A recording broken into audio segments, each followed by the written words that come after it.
வாழ்க வையகம், வாழ்க வையகம், வாழ்க வளமுடன். சிந்தனையை, உடல் நலத்தை சீரமைத்து வைத்த குருவே வாழ்க. இணையத்தில் சங்கமித்திருக்கும் அன்பர்கள் அனைவருக்கும் எனது கனிவான அன்பான வணக்கங்களும் நல்வாழ்த்துக்களும். வாழ்க வளமுடன், வாழ்க வளமுடன், வாழ்க வளம். இன்னைக்கு நாம நேர்மறை எண்ணங்களின் சக்தி அப்படின்ற தலைப்புல கொஞ்சம் சிந்திக்க போறோம். நேர்மை எண்ணங்களின் சக்தி. எண்ணங்களில் கூட வகைகள் இருக்குதா? என்ன இருக்கு, கண்டிப்பா இருக்கு. உலகத்துல நாம எல்லாத்தையுமே ரெண்டு ரெண்டா தான் பாக்குறோம் இல்லையா? காலை மாலை, இரவு பகல், அங்கே இங்கே, எல்லாத்தையுமே ரெண்டு ரெண்டு ரெண்டு ரெண்டு ரெண்டு ரெண்டு விதமா கீழே மேலே இப்படிதான் பாக்குறோம் இல்லையா? அதே மாதிரிதான் எண்ணங்கள்ல கூட நேர்மறை எண்ணங்கள் அப்படின்னு ஒண்ணு இருக்கும்போது எதிர்மறை எண்ணங்கள் அப்படின்னு கூட ஒண்ணு இருக்கும் இல்லையா? ஒண்ணு நேர்மறை எண்ணங்கள், இன்னொன்னு எதிர்மறை எண்ணங்கள். அதுவும் எண்ணங்கள் தான், இதுவும் எண்ணங்கள் தான். ரெண்டுக்கும் என்ன வித்தியாசம் அப்படின்னா, அந்த எண்ணங்கள் ரெண்டுமே கொடுக்கக்கூடிய விளைவுகள்ல நிறைய வித்தியாசம். மலைக்கும் மடுவுக்கும் இடையில எவ்வளவு வித்தியாசம் இருக்குமோ அவ்வளவு வித்தியாசம். இப்ப சப்போஸ் நேர்மறை எண்ணங்கள் எடுத்துக்கிட்டோன்னு வைங்க, அதனால என்ன விளையும் அப்படின்னு சொல்லி கேட்டா, அதோட சக்தி எப்படிப்பட்டது அப்படின்னு சொல்லி கேட்டா, அது பேர்லயே இருக்குது, சக்தி வாய்ந்தது, நேர்மையானது, தூய்மையானது, மேன்மையானது. அதனுடைய விளைவு நமக்கும் சரி, நம்மை சார்ந்தவர்களுக்கும் சரி, நம்முடைய உறவினர்கள், உற்றார் உறவினர், நண்பர்கள், இப்படி எல்லாருக்குமே சரி. அதையும் தாண்டி நாடு, உலகம், இதையெல்லாம் கடந்து இந்த பிரபஞ்சம் எல்லாம் இருக்கிற இந்த இயற்கை எல்லாத்துக்குமே நன்மையை கொடுக்கக்கூடிய விளைவாக அமையும். எல்லாருக்குமே நன்மை, பிரபஞ்சத்திற்கே நன்மை. அதோடு மட்டும் நிக்காம நம்முடைய கருமையும் எல்லாம் கூட தூய்மை அடைஞ்சு நமக்கு மறுபிறப்பில்லாத வாழ்க்கை, அதையும் நமக்கு கொடுக்க வல்லமை உடையது நேர்மறை எண்ணங்கள். எல்லாத்திலையுமே நம்ம வெற்றியை மட்டுமே பார்க்க முடியும். சுருங்க சொல்லணும்னாக்கா, நம்ம மனிதன் அப்படின்ற நிலைமையிலிருந்து உயர்ந்து மாமனிதன் என்கிற நிலைமைக்கு நம்மால போக முடியும். நம்முடைய வாழ்க்கை நோக்கம் பூர்த்தி அடையும். மறுபிறப்பற்ற வாழ்க்கை, நம்முடைய வாழ்க்கை ஸ்மூத்தாக போகும். இவ்வளவு நன்மைகளை கொடுக்கக்கூடிய ஆற்றல் இந்த நேர்மறை எண்ணங்களுக்கு உண்டு. ஆனா மனசுல நேர்மறை எண்ணங்கள் மட்டுமா வருது? சொல்லும் போது நம்ம சொல்லுவோம், நான் யாரையும் தப்பா நினைக்கிறது இல்லப்பா, நான் எந்த செயலியும் நான் தப்பாவே செய்யறது இல்லப்பா, நான் எல்லாத்தையும் எல்லாருக்கும் நன்மை கொடுக்கும்படியா தான்பா செய்யறோம் அப்படின்னு சொல்லுவோமே தவிர, ஆனா மனசுக்குள்ள பாருங்க, ரெண்டு எண்ணங்களும் கலந்து தான் வரும். நாம சொல்லிக்கலாம், ஆனா நமக்குள்ள நேர்மறை எண்ணங்கள் வர்றது போலவே எதிர்மறை எண்ணங்களும் கண்டிப்பாக வரும். அப்ப அது எதிர்மறை எண்ணங்களால நமக்கு என்ன மாதிரி விளைவு ஏற்படும் அப்படின்னு சொன்னா, அதனுடைய விளைவு நம்ம கொஞ்சம் கொஞ்சமா சீரழிச்சு ஒரு தாழ்மையான நிலைக்கு கொண்டு போயிட்டு எல்லாராலையும் தூற்றப்பட்டு, நமக்கு மட்டும் அது கேடு விளைவிக்காது, நம்மளுடைய நண்பர்கள், உற்றார் உறவினர், இன்னொன்னு சொல்லணும்னாக்கா, நம்மளுடைய எதிர்மறை எண்ணங்களால சமுதாயத்தையே நம்மளால கெடுத்துட முடியும். சமுதாயத்தையே கெடுத்துடும், இயற்கையை பாழடிச்சிடும். இப்படி எல்லா விதத்திலையும் நம்மளை தாழ்வான நிலைக்கு கொண்டு போயிட்டு கடைசியில பஞ்சமா பாதகங்கள் நம்மை செய்ய வச்சிரும். இந்த பஞ்சமா பாதகங்கள் செய்ய செய்ய என்ன ஆகும்? நமக்குள்ள கருமைய தூய்மை இருக்காது. கெட்டு போயிடும். கருமையும் மேலும் மேலும் மேலும் மேலும் தீய பதிவுகள் அதுல கூடி நம்ம அத கழிக்கிறதுக்காக மறுபடியும் மறுபடியும் மறுபடியும் இந்த பூமியில பிறந்துகிட்டே இருக்கணும். அந்த மாதிரி ஒரு நிலையை நமக்கு கொண்டு வந்து கொடுத்துரும் எதிர்மறை எண்ணம். அதனால நம்ம எப்பவுமே நேர்மறை எண்ணங்களோடையே வாழ பழகிக்கணும். நேர்மறை எண்ணங்களுக்கு மட்டுமே வலு கொடுக்கணும். நேர்மறை எண்ணங்களை கொண்ட எண்ணம், சொல், செயல் அனைத்தையுமே நம்ம பாதுகாக்கணும். நேர்மறை எண்ணங்களோட. அதனாலதான் எண்ணங்கள் நம்மளை என்ன வேணா செய்விக்கும். நம்மளுடைய எண்ணங்கள் மூலமா நம்ம என்ன வேணா சாதிக்கலாம். நல்லதையும் சாதிக்கலாம், கெட்டதையும் சாதிக்கலாம். ஆனா விளைவை கணிக்கணும் இல்லையா? விளைவை கணிக்கும் போது எதுக்கு நமக்கு எந்த விளைவு நமக்கு நன்மை கொடுக்குதோ அதுதான் நம்ம செயல்படுத்த முடியும். அப்படிப்பட்ட எண்ணங்களை பற்றி மகரிஷி நமக்கு ஒரு கவிதையில சொல்லியிருக்கிறாரு. என்ன சொல்லியிருக்கிறாருனாக்கா, எண்ணமே இயற்கை அதன் சிகரமாகும். நட்சத்திரங்களை பார்க்கிறோம், மரங்களை பார்க்கிறோம், இயற்கையை வனம், மரம், செடி, கொடிகளை பார்க்கிறோம், அருவியை பார்க்கிறோம். எல்லாமே இயற்கையில எவ்வளவு அற்புதமான காட்சிகள். இதையெல்லாம் உணர்த்தது எது? நம்மளுடைய மனம்தான். நம்மளுடைய மனதான் சொல்லுதுல, ஆஹா, இந்த இரவு நேரத்துல இந்த ஆகாயம் எவ்வளவு அழகா இருக்குது. எத்தனை நட்சத்திரங்கள், கூட்டவே முடியாது போல இருக்குதே. எவ்வளவு வண்ணத்துல ஜொலிச்சுக்கிட்டு இருக்குது. நமக்கு எண்ணங்கள் தான் சொல்லி கொடுக்குது இல்லையா? ஒரு மலையை பாக்குறோம், என்ன பிரம்மாண்டமான மழை பெய்யுது. இந்த அருவி எப்படி சத்தம் இல்லாம வந்துகிட்டே இருக்குது. பார்க்கறதுக்கு எவ்வளவு அழகா இருக்குது. ஒண்ணு இந்த இயற்கையை நமக்கு உணர்த்ததே இந்த எண்ணம் தான். எண்ணம் தான் இயற்கையின் சிகரம். இயற்கையே எண்ணத்தில் அடங்கி போகும். இயற்கையே எப்படி எண்ணத்துல அடங்குது அப்படின்னாக்கா, இந்த எண்ணம் எடுத்து சொல்லுது. இயற்கையெல்லாம் நமக்கு எண்ணங்கள் தானே எடுத்து கொடுக்குது. அந்த எண்ணம் அப்படின்றது என்ன? நம்மளுடைய மனம். நம்முடைய மனம் யாருக்கு இருக்குது? மனிதனுக்கு தான் இருக்குது. இயற்கை எனும் நந்தவனத்தில் இறுதியாக பூத்த மலர் தான் இந்த மனிதர். ஏன்?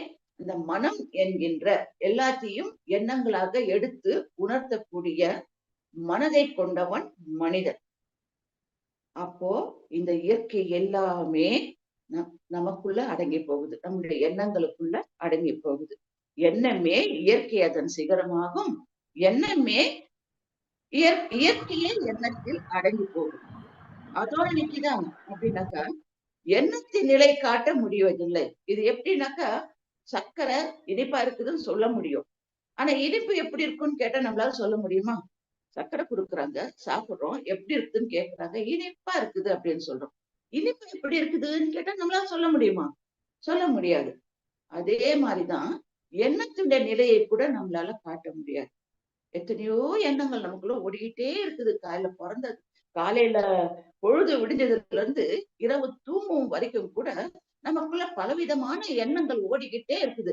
நம்ம இவ்வளவு எண்ணம் ஓடிக்கிட்டு இருக்குதுன்னு சொல்றியே, அது எப்படி இருக்குது கொஞ்சம் சொல்லு அப்படின்னு சொல்லி கேட்டாங்கன்னாக்கா நம்மளால சொல்ல முடியுமா?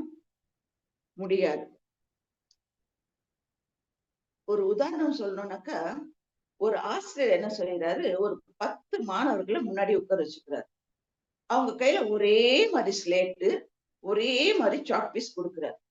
சொல்லிட்டு ஆசிரியர் ஒருத்தர் தான், மாணவர்கள் 10 பேர். இவர் தன்னுடைய மனசுல நினைச்ச ஒரு உருவத்தை எக்ஸ்பிளைன் பண்ணிக்கிட்டே வர்றார். அத அவங்க ஸ்லேட்ல எழுத சொல்றார்.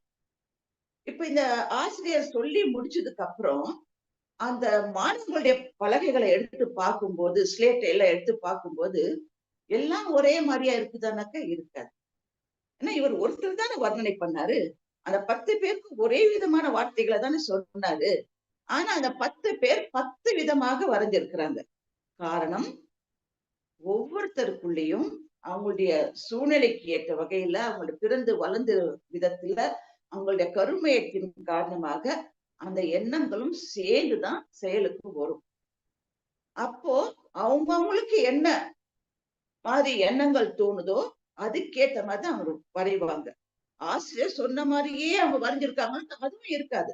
ஆசிரியர் அவர் ஒரு எண்ணத்தை மனசுல வச்சுட்டு அவர் சொல்லி இருப்பாரு. ஆனா எண்ணங்கள் ஒவ்வொருத்தருக்குள்ளேயும் மாறுபடும் போது அந்தந்த எண்ணங்களுக்கு ஏற்ற வகையில தான் அங்க வந்து விளைவுகள் வரும். அதனால எண்ணத்தை வந்து வந்து நம்ம எண்ணத்தின் நிலையை நம்மளால காட்ட முடியாது. எண்ணத்தின் நிலையை காட்ட முடிஞ்சிருந்தாக்கா, அந்த ஆசிரியரும் ஒரே மாரி தான் சொல்லியிருப்பாரு. ஒரே ஒரு ஒரு விதமான எண்ணத்தோட தான் சொல்லியிருப்பாரு. அதே மாரி எண்ணத்த தான் மாணவர்களும் பயன்படுத்தி இருப்பாங்க. இல்ல. அதனால எண்ணத்தில் நிலை காட்ட முடிவதில்லை. அதன் நிலையை தான் காட்ட முடியறதில்லையே! அப்ப அது இல்லன்னு சொல்லிடலாமா? சொல்ல முடியுமா? இப்ப உங்களுக்குள்ள எண்ணம் இல்லன்னு நீங்க சொல்ல முடியுமா? இல்லையே! எனக்குள்ள எந்த எண்ணமும் வர்றதில்லையே! சொல்ல முடியுமா? முடியாது. இல்லை என்று சொல்பவர்கள் யாரும் இல்லை. எல்லாருக்குள்ளயும் எண்ணங்கள் இருந்துகிட்டே தான் இருக்கும். நம்ம உடல்ல வந்து இந்த உயிர் துகள்கள் சுழன்று, சுழன்று, சுழன்று ஓடிட்டு இருக்கிற வரையில எண்ணங்கள் இருந்துகிட்டே தான் இருக்கும். அத ஒரு எக்ஸ்பெரிமெண்ட் மூலமா நம்ம பார்த்துடலாம். இப்ப நம்ம உயிரோட இருக்கிறோம். நம்ம உயிரோட இருக்கிறதுக்கு எண்ணங்கள் ஓடிக்கிட்டே தான் இருக்கும். உயிரோட இருக்கிறோம் அப்படின்றதுக்கு அடையாளம் மூச்சு. நம்ம மூக்குக்குள்ள மூச்சு போயிட்டு வந்துட்டு இருக்கு இல்லையா? கொஞ்ச நேரம் அந்த மூக்க 2 கைகளாலயும் பொத்திக்கிட்டு இருக்கிறோம்னு வைங்க.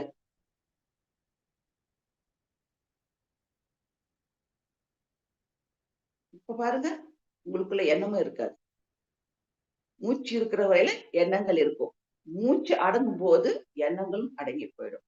அதனால உயிரோட இருக்கிற நாம எல்லாருமே எண்ணங்கள் இல்லை அப்படின்னு சொல்லவே முடியாது. எண்ணம் எழும் இடமோ ஒரு புள்ளிதான். தொடங்கும்போது ஒரு சின்ன ஆசையா தான் வரும். ஆசையின் காரணமாக தானே எண்ணம் வருது. எல்லாமே தேவையின் காரணமாக தானே. அது ஒரு பொருள் மேல ஆசைப்படுறோம். இது நல்லா இருக்குதே! அப்படி ஒரு சின்ன ஆசை நமக்கு வருது. சின்ன இடத்துல தான் தொடங்குது. ஆனால் அது அடங்குற இடம் எதுன்னு கேட்டாக்கா, அகண்டாகாரம். எவ்வளவு தூரத்துக்கு இந்த எண்ணங்களை நம்மளால பாய்ச்ச முடியும் அப்படின்னாக்கா, இந்த பிரபஞ்சத்தையும் கடந்து எல்லையற்ற நிலையில் அகண்டாகாரம் அளவிற்கு நம்ம எண்ணங்களை கொண்டு போக முடியும்.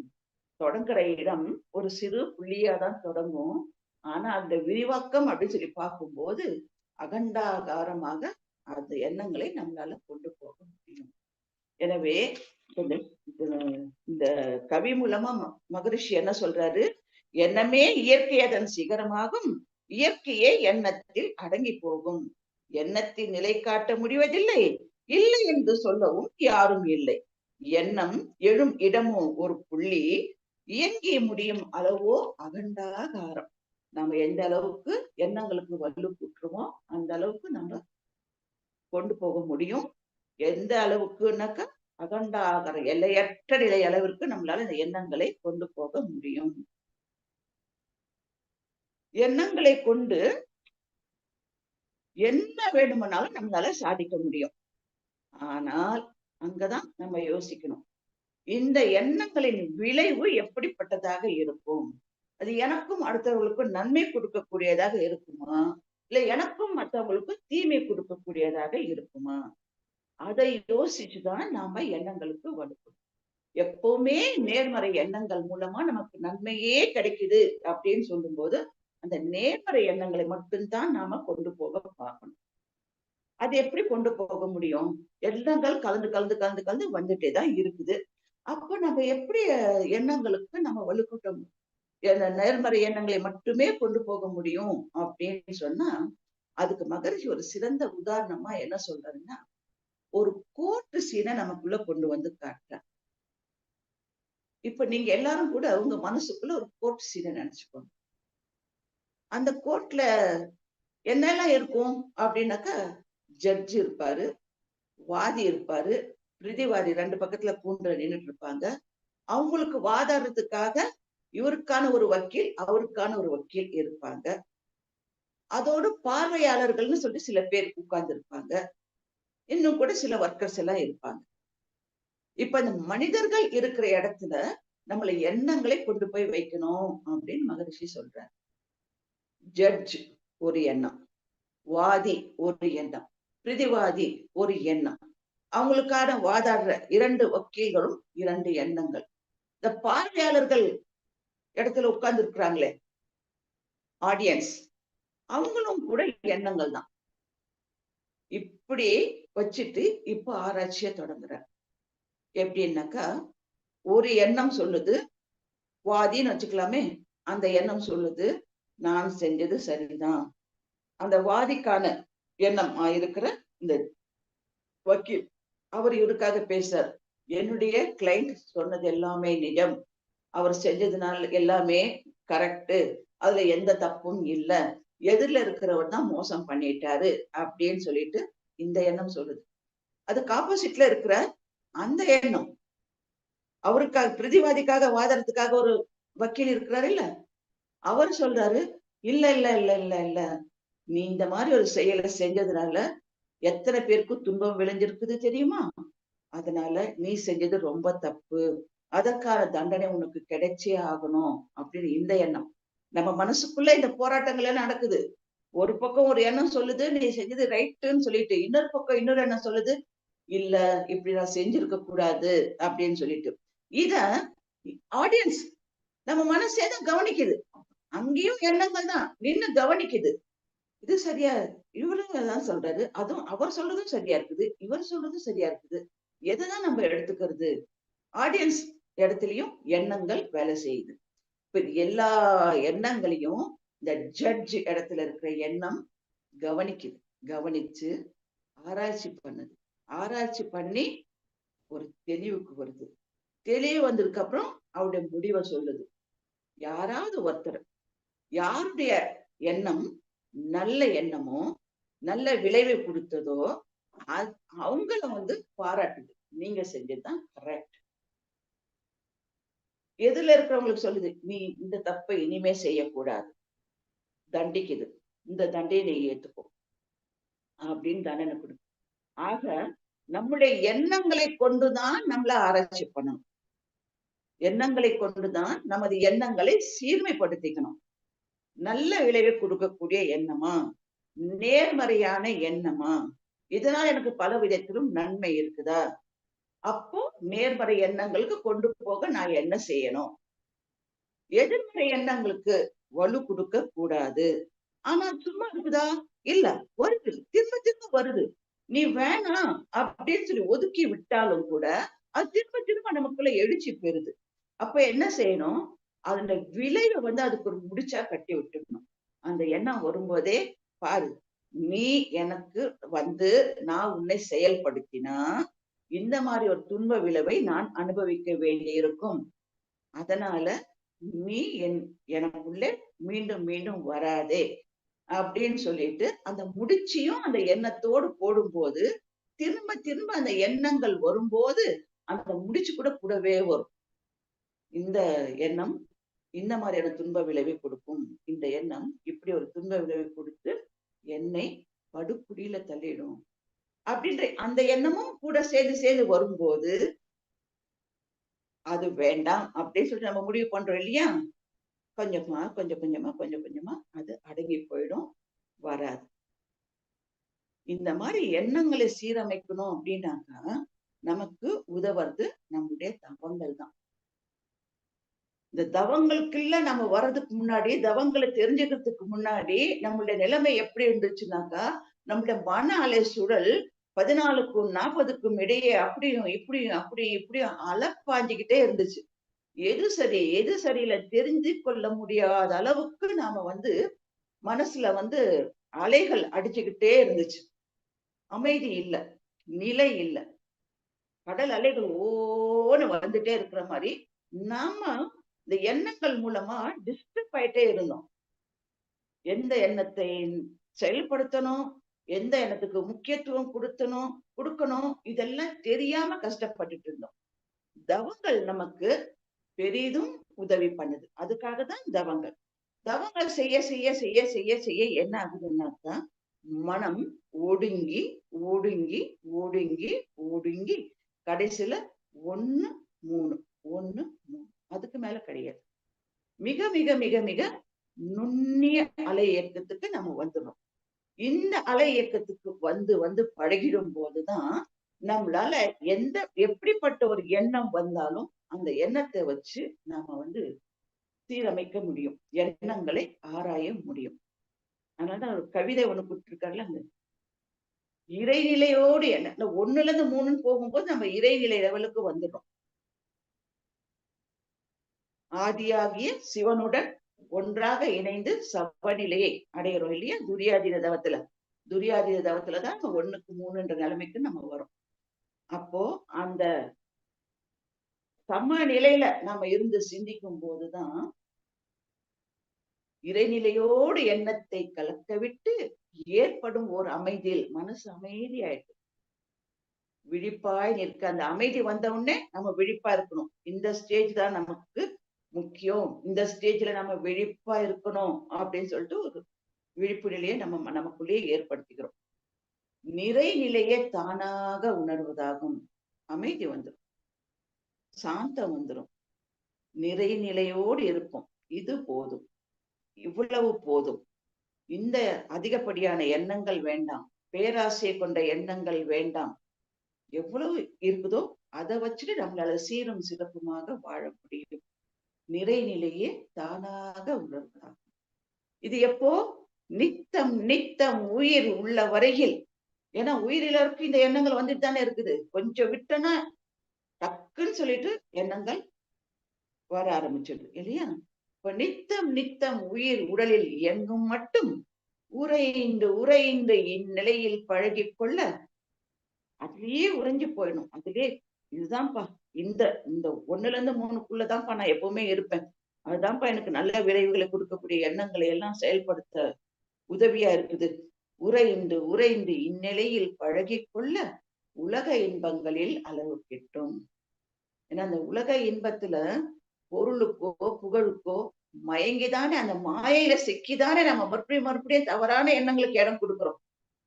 நேர்மறை எண்ணங்களுக்கு போக விடாம தடுத்து எதிர்மறை எண்ணங்களுக்கு அடிமையாகி இது இது இதை செயல்படுத்தலாமே, நமக்கு நல்ல பேர் வருமே, இதை செயல்படுத்தலாமே, நம்ம நிறைய பொருள் சேர்க்கலாமே அப்படின்னு மாயையில மயங்கி போயிடும் இல்லையா? உறைந்து உறைந்து இந்நிலையில் பழகிக் கொள்ள உலக இன்பங்களில் அளவு கிட்டும். எந்த இன்பமாக இருந்தாலும் சரி, அளவோடு இருக்கணும். பொருளிலே அளவு, புகழிலே அளவு. எப்படிப்பட்ட புகழ்? எதிர்பார்ப்பில்லாத புகழ் இருக்கிறது தான் உண்மையான புகழ். இந்த மாயையிலிருந்து விலகி மெய்யை நோக்கி நமக்கு கொண்டு செல்லக்கூடியது இந்த கவியின் மூலமாக நாம் பெறுகின்ற பயன். இந்நிலையில் உலக இன்பங்களில் அளவு கிட்டும் கரை நீங்கிய அறிவு மெய்ப்பொருளாய் நிற்கும். கரை நம்முடைய மும்மலங்கள், ஆணவம், கண்மம், மாயை, இந்த கரைகள் எல்லாம் நம்மை விட்டு விலகி அறிவு மெய்ப்பொருளாய் நிற்கும். அறிவே தெய்வம் என்பதை உணர்ந்து கொள்கின்ற காலம் வரும். கரைந்து போம் தன்முனைப்பு. நம்முடைய மும்மலங்கள் தானாக கரைஞ்சு போயிடும். நேர்மறை எண்ணங்களை வலு கொடுத்து அது அந்த நிலையிலேயே நம்ம இருக்க இருக்க நம்முடைய கருமையும் தூய்மை அடையுதுன்னு சொன்னேன் இல்லையா? அப்போ அதுக்கு உதவியா இருக்கிற இந்த தவங்களை எடுத்துக்கணும். தவங்கள் மூலமாக மன அலைச்சலை குறைச்சிக்கிட்டு எந்த ஒரு எண்ணமா வந்தாலும் அந்த எண்ணங்களை ஆராய்ச்சி பண்ணி கரை நீங்கி மும்மலங்கள் அகன்றுவிடும். கரைந்து போம் தன்முனைப்பு காணும் தெய்வம். மெய் ஆகிய இறைவனை, மெய்ப்பொருள் ஆகிய இறைவனை, அறிவேதான் நமக்குள்ளாக, தெய்வமே நமக்குள்ளாக அறிவாக இயங்கிக் கொண்டிருக்கின்றது என்பதை உணர்ந்தும் போது நம்ம இந்த மாயையிலிருந்து எல்லாம் விட்டு விலகி அளவு முறையோடு நம்முடைய வாழ்க்கையை துவங்கி நேர்மறை எண்ணங்களுக்கு மட்டுமே வலு கொடுத்து நேர்மறை எண்ணங்களின் மூலமாக நாம பெரிய பெரிய பெரிய பெரிய ஆற்றல்களை நம்மால பெற முடியும். முன்னாடி சொன்ன மாதிரி மனிதன் மாமனிதனாக கூட மாறக்கூடிய தன்மையை நமக்குள்ள ஏற்படுத்தும். இதுக்கு நான் ஒரு 30 வருஷத்துக்கு முன்னாடி நான் இந்த பயிற்சியெல்லாம் எடுத்துட்டு இருக்கும்போது ஒரு ஆசிரியர், எல்லப்பன் ஐயான்னு சொல்லிட்டு ஒரு ஆசிரியர், அவரு எண்ணத்தினால கூட, செயலினால கூட, வார்த்தைகளினால கூட எதிர்மறை எண்ணங்களை கொண்டு வரவே மாட்டார். இந்த வார்த்தைகள் கூட எண்ணங்கள் என்ன சொல்லுதோ அதானே நம்ம பேசுறோம். அதுல நெகட்டிவான வேர்ட்ஸ் அவர் கொண்டு வரவே மாட்டார். இப்ப இந்த அருகுண சீரமைப்பு அப்படின்னு ஒரு பாடம் எடுக்கிறாருன்னு வைங்க. அப்ப அதுல என்னெல்லாம் நம்ம பாக்குறோம்? 6 தீய குணங்கள், அப்படின்னு சொல்லிட்டு பேராசை, சினம், கடும் பற்று, முறையற்ற பால் கவர்ச்சி, உயர்வு தாழ்வு மனப்பான்மை, வஞ்சம் இதெல்லாம் இருக்கக்கூடாது. அதை எப்படி சீரமைக்கணும்? அப்படித்தானே கொண்டு போவோம் பாடம். ஆனா நம்ம எல்லப்பன் ஐயா வந்துட்டு இத கூட வந்துட்டு வார்த்தைகளால சொல்லவே மாட்டார். அவர் பாடம் தொடங்கும் போதே அந்த லெசன எப்படி கொண்டு போவாருன்னா, நிறைமனம், பொறுமை, ஈகை, கற்பு நெறி, சமநோக்கு, மன்னிப்பு இந்த மாதிரி தலைப்புகளை கொடுத்துட்டு இந்த இந்த எண்ணங்களோடு தான் எப்பவும் இருக்கணும். அதுக்கு நேரான மாறான கருத்துக்களுக்கு நாம போகக்கூடாது. அப்படிப்பட்ட எண்ணங்களுக்கு இடம் கொடுக்க கூடாது அப்படின்னு சொல்வார். அப்ப அந்த வார்த்தைகள்ல கூட அவர் வந்து எதிர்மறை எண்ணங்களை கொண்டு வரவே மாட்டார். எவ்வளவு சிறந்த ஒரு சிந்தனை பாத்தீங்களா? அப்போ அந்த எண்ணம்ன்றது என்னதான் அப்படின்னாக்கா மன அலைச்சல். அது ஒரு ஜீவகாந்த இயக்கம், அலை இயக்கம். அது நம்ம உடம்புல உயிர் இருக்கிற வரைக்கும் அது இருந்துகிட்டே தான் இருக்க போகுது. அப்போ நாம தான் வந்துட்டு இந்த எண்ணங்களை சீரமைச்சு நல்ல விளைவுகளை கொடுக்கக்கூடிய எண்ணங்களுக்கு மட்டுமே நாம தற்சோதனை மூலமா வலு கொடுக்கணும். இந்த எண்ணங்கள்ன்றதே வந்துட்டு ஒரு 6 உணர்வுகளின் அடிப்படையில தான் வரும். ஒண்ணு தேவை, பழக்கம், சூழ்நிலை, பிறர் மன தூண்டுதல், கருமையம், தெய்வீக எண்ணம். இந்த 6ன் அடிப்படையில தான் எந்த எண்ணமா இருந்தாலும் நமக்குள்ள வரும். அப்ப நம்ம அதை தற்சோதனை பண்ணும்போது நம்ம கொஞ்சம் யோசிக்கிறோம். இப்ப தேவைன்னு இப்ப சாப்பிட்டு 4 மணி நேரம் ஆயிடுச்சு. பசிக்குதுன்னு வைங்க. அப்ப அது தேவை. அந்த பசி என்ற எண்ணம் நமக்கு வந்து உணவு தேவை அப்படின்ற எண்ணம் பசி என்ற உணர்வாக நமக்கு காட்டுது. இப்ப உடம்புக்கு தேவை சக்தி குறைஞ்சு போச்சு. 4 மணி நேரம் ஆயிட்டதுனால உடம்புல சக்தி குறைஞ்சு போச்சு. அது சக்திய கெயின் பண்றதுக்கு உணவு தேவையா இருக்குது. அந்த தேவை அப்படின்றது நமக்கு பசி என்ற உணர்வின் மூலமா நமக்கு வெளிப்படுது. அப்போ நம்ம யோசிக்கணும். நிஜமாவே இது வந்து தேவைதானா? சாப்பிட்டு 4 மணி நேரம் ஆயிருக்குது. தேவைதான். தினமும் இத்தனை மணிக்கு சாப்பிட்டு பழகிட்டோம். 1 மணிக்கு சாப்பிட்டு பழகிட்டோம். இந்த 1 மணி ஆயிடுச்சு. பிரேக்ஃபாஸ்ட் செஞ்சு 5 மணி நேரம் ஆயிடுச்சு. பசிக்குது. தேவை. இது நிஜம்தான். அப்ப அந்த எண்ணத்திற்கு நாம மதிப்பு குடுக்கலாம். சாப்பிடலாம். சரி சாப்பிட்டாச்சு. 1 மணி ஆச்சு. 1 மணிக்கு சாப்பிட்டுருக்கிறோம். இல்லையா? ஒரு 2:30 மணி இருக்கும். சாப்பிட்டு 1 1/2 மணி நேரம் தான் ஆயிருக்குது. 2:30 மணி இருக்கும். இந்த நேரத்துல பக்கத்து வீட்ல யாரோ வாழைக்காய் பஜ்ஜி போடுறாங்க. கும்முன்னு வாசனை வருது. இப்பதான் மனசுல வந்து எண்ணம் வருது. நம்ம நம்மளும் நம்ம வீட்லயும் வாழைக்காவும் இருக்குது. கடலை மாவும் இருக்குது. எண்ணெயும் இருக்குது. நாமளும் போயிட்டு பஜ்ஜி போடலாமா? அப்படின்னு ஒரு எண்ணம் வருதுன்னு வைங்க. இப்ப அத ஆராய்ச்சி போய் தேவையா? தேவையா? இந்த தேவையை நீ பூர்த்தி செஞ்சேன்னாக்கா, அது விளைவு எப்படி இருக்கும்? இப்பதான் சாப்பிட்டுருக்கிற. 1 1/2 மணி நேரம் தான் ஆயிருக்குது. யாரோ பஜ்ஜி சுடுறாங்கன்னு சொல்லி நீயும் போய் இப்ப அந்த பஜ்ஜிய போட்டு சாப்பிட்டேன்னா, அது உன்னுடைய உடம்புக்கு ஒத்துக்குமா? எக்ஸஸ் ஆயிடும் இல்லையா? அஜீரணம் ஆயிடும் இல்லையா? இது தேவையா? நமக்கு வேண்டாம். முடிவு பட்டேன். வேண்டாம். அப்படின்னு சொல்லும்போது அந்த எண்ணத்துக்கு அந்த இந்த மாதிரி விளைவு கொடுக்கும். அதனால வேண்டாம் அப்படின்ற முடிச்சியும் நம்ம போட்டுட்டோம்னா, நமக்கு மறுபடியும் மறுபடியும் ஏன்னா இந்த ஒரு ஒரு முறை கழிச்சு கட்டுறதோட அந்த எண்ணம் நிக்காது. மறுபடியும் மறுபடியும் வரும். இது நல்லா வாசனை வருதுப்பா. போய் 2 2 போட்டுக்கிட்டா என்ன? அப்படின்ற மாதிரி வரும். அப்போ அந்த விளைவையும் முடிச்சா குடுத்திருக்கோம் பாருங்க. வேண்டாம், நான் துன்பப்படுவேன். இந்த உடம்பு இறைவன் குடியிருக்கும் ஆலயம். இந்த உடம்புக்கு நான் நன்றி உள்ளவனாக இருப்பேன். கடவுள் எனக்கு எவ்வளவு பெரிய பாக்கியத்தை கொடுத்திருக்காய். அரிது அரிது மானிடராய் பிறத்தல் அரிது. அதிலும் கூன் குருடு இல்லாமல் பிறத்தல் அரிது. இந்த உடம்புக்குள்ள எத்தனை ஃபங்க்ஷன் எப்படியெல்லாம் எனக்காக உதவி பண்ணிட்டு எனக்கே தெரியாம இத்தனை பார்ட்ஸ் எனக்குள்ள வேலை பண்ணிட்டு இருக்கும்போது அதை நான் கெடுக்கலாமா? கூடாது. அப்படின்னு சொல்லிட்டு ஒரு அழுத்தமா ஒரு எண்ணம் கொடுத்துட்டோம்னு வைங்க. அந்த அந்த பஜ்ஜி சாப்பிடணும்ன்ற எண்ணம் தேவையில்லாத நேரத்துல அதுக்காக பஜ்ஜியே சாப்பிடாம இருக்க முடியாது. அந்த நேரத்துல தேவையில்லாத நேரத்துல பஜ்ஜியை சாப்பிடக்கூடிய எண்ணம் நமக்குள்ள வராது. அதே மாதிரி தேவையில்லாத எந்த எண்ணங்களும் வராது. அப்ப ஒவ்வொரு இடத்துலயும் நாம மேன்மையான, நமக்கு நன்மை கொடுக்கக்கூடிய நேர்மறையான எண்ணங்களை மட்டுமே கொண்டு போயிட்டே இருக்கும். அதே மாதிரிதான் பழக்கம். பழக்கம் கூட நம்ம தினமும் 1 மணிக்கு சாப்பிட்டு பழக்கம் ஆயிடுச்சுன்னாக்கா 1 மணிக்கு சாப்பிட்டுறது அவ்வளவுதான். அது அந்த நேரத்துல கண்டிப்பாக பசி வரும். அந்த மாதிரி நம்ம ஒண்ணொண்ணு தேவை, பழக்கம், சூழ்நிலை. சூழ்நிலைன்னு நம்மள கொஞ்சம் தூண்டி விடும். எல்லாரும் செய்யறாங்களே, நாமளும் செஞ்சா என்ன?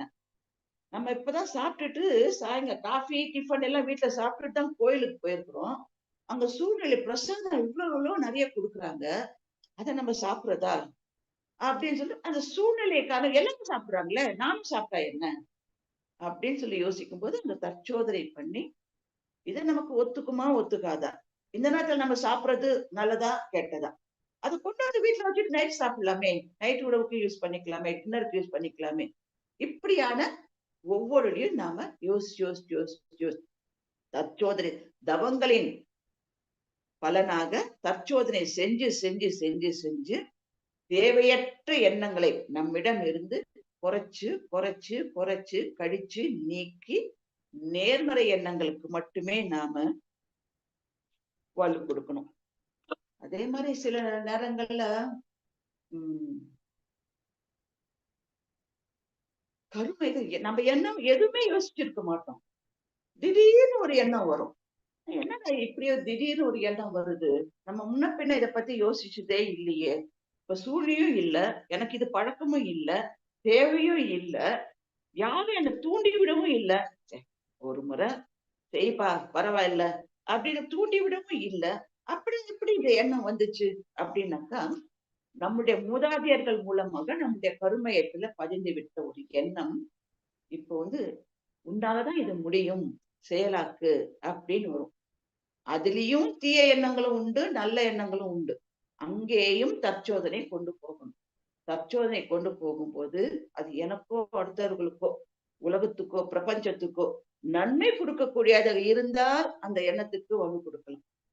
இல்ல என் மூதாதையர் யாரோ ஒரு கெட்ட எண்ணத்துல வச்சிருக்காரு, அது என் மனசுல என் கருமையத்துல பதிஞ்சு போச்சு, அது இப்ப எனக்கு செய் தூண்டுது, கொலை பண்ணு ஏதோ ஒண்ணு, இல்ல அடுத்தவங்களுடைய சுதந்திரத்தை பறிச்சுக்கோ, அவங்க கிட்ட இருக்கிறத அபகரிச்சுக்கோ, ஏதோ ஒரு கெட்ட எண்ணம் நமக்குள்ள திடீர்னு வருது அப்படின்னு சொன்னாக்கா நமக்கு தெரியும் இல்லையா, தற்சோதனை செஞ்சு பழகி இருக்கோம்.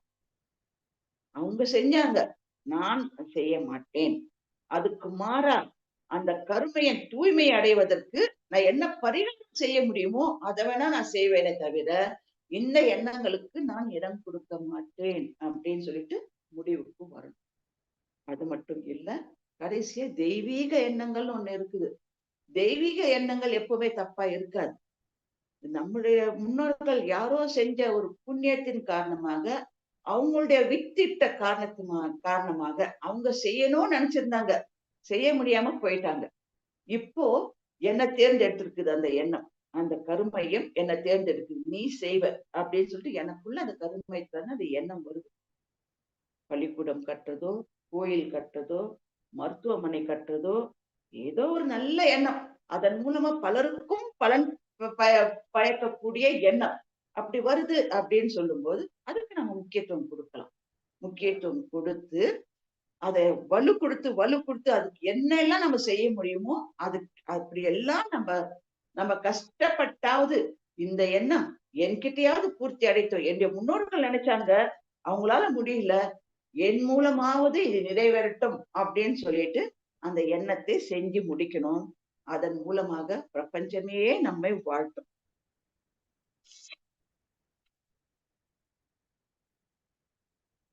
ஆக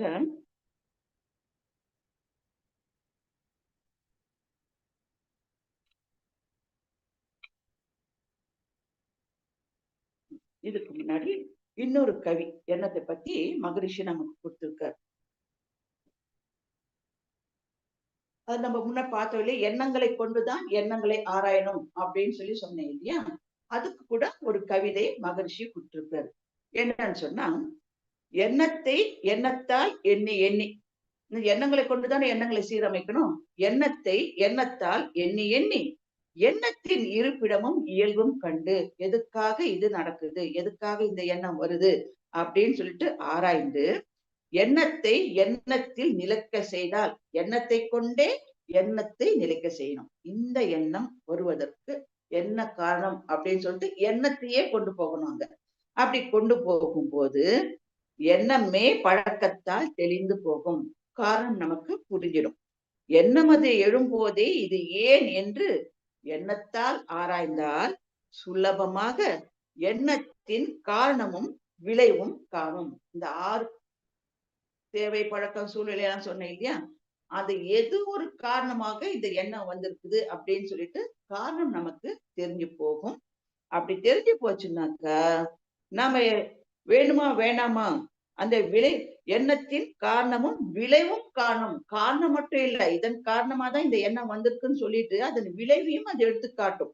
இதை நீ நிறைவேற்றினா உனக்கு நல்லது நடக்கும். இது தெய்வீக எண்ணம். நீ நடத்தி முடிச்சேன்னாக்கா பிரபஞ்சமே உன்னை பாராட்டும், பிரபஞ்சமே உன்னை வாழ்த்தும். அந்த விளைவையும் எடுத்து காட்டும்.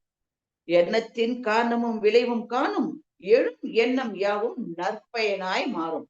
இப்படி நல்ல எண்ணங்களுக்கு நாம வலு கொடுத்து செஞ்சிட்டே வரும்போது தீய எண்ணங்கள் வேண்டாம் வேண்டாம் அந்த விளைவை கழிச்சு ஒரு முடிச்சு போட்டு அதை அலட்சியப்படுத்திட்டே வரும்போது நல்ல எண்ணங்கள் மட்டுமே மேல வரும்.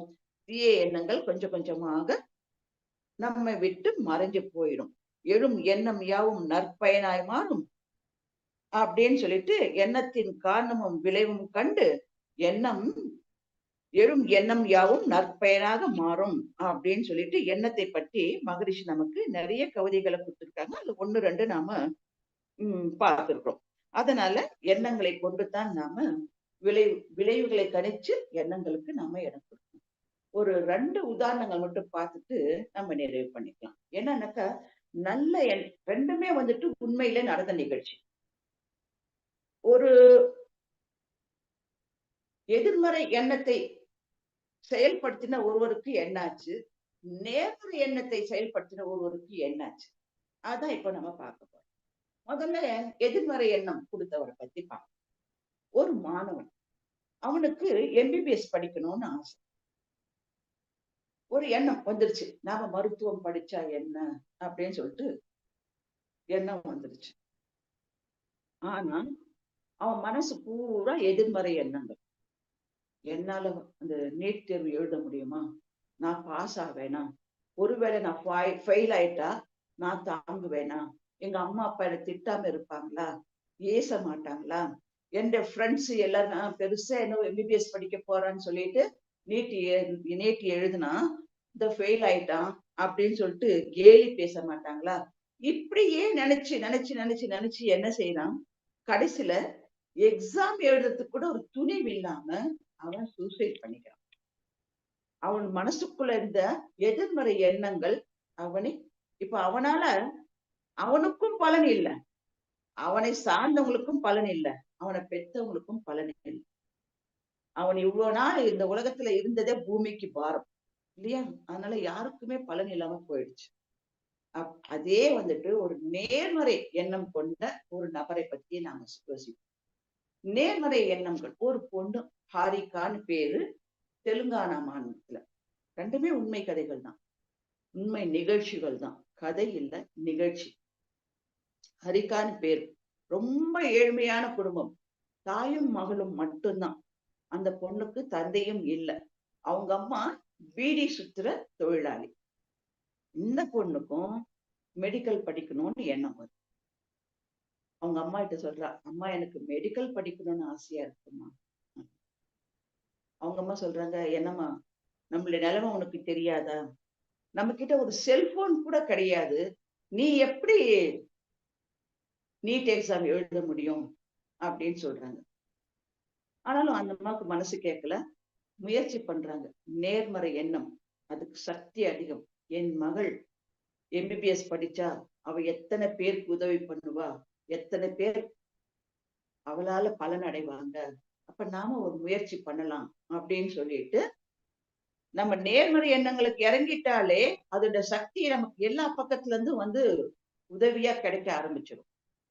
அவங்க வேலை செய்யற இடத்துல போயிட்டு ஒருத்தவங்க கிட்ட கேட்கறாங்க, ஐயா தினம் ஒரு 1 மணி நேரத்துக்கு உங்க செல்போனை என் பொண்ணுக்கு குடுக்க முடியுமா? அப்படின்னு சொல்லிட்டு. அவங்களும் எங்களுடைய நிலைமைய பார்க்குறாரு. பார்த்துட்டு சரி நம்மளால ஒரு நன்மை கிடைக்கட்டுமே! அப்படின்னு அந்த நேர்மறை எண்ணங்கள சக்தி அவர் மனசுக்குள்ளேயும் பாயுது. இவங்களுக்கு உதவி செய்யறதுக்கு தயாராகுறாரு.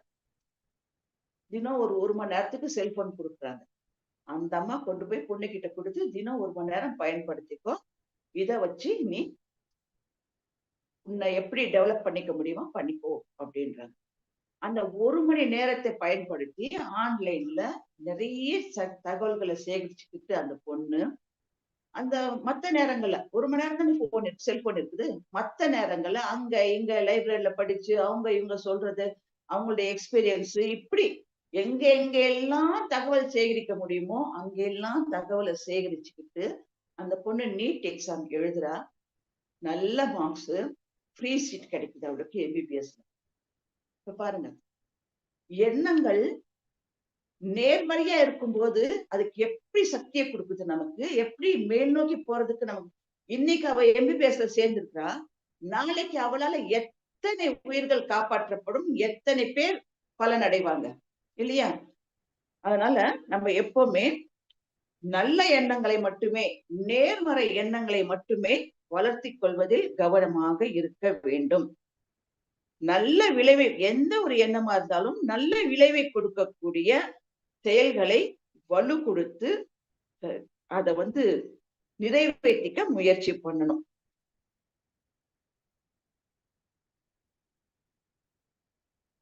அதன் மூலமாக நாம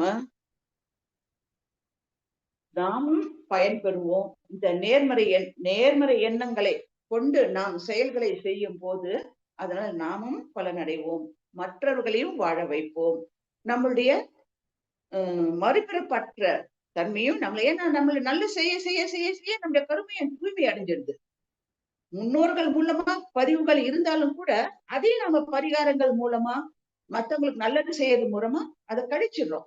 அப்ப நமக்கு மறுபிறப்பற்ற வாழ்க்கை மட்டும் இல்ல, இருக்கும் காலத்திலேயே நம்முடைய வாழ்க்கையை ஒரு சீரான, வளமான, பலமான, நன்மை பயக்கக்கூடிய வாழ்க்கையாக நம்மால வாழ முடியும். ஆக நேர்மறை எண்ணங்களின் சக்தியை உணர்ந்து நாம் எப்போதும் நேர்மறை எண்ணங்களையே நம்முள் வளர்த்துக் கொள்வோம் அப்படின்னு சொல்லிட்டு நான் நிறைவு பண்ணிக்கிறேங்க. வாழ்க வளமுடன்.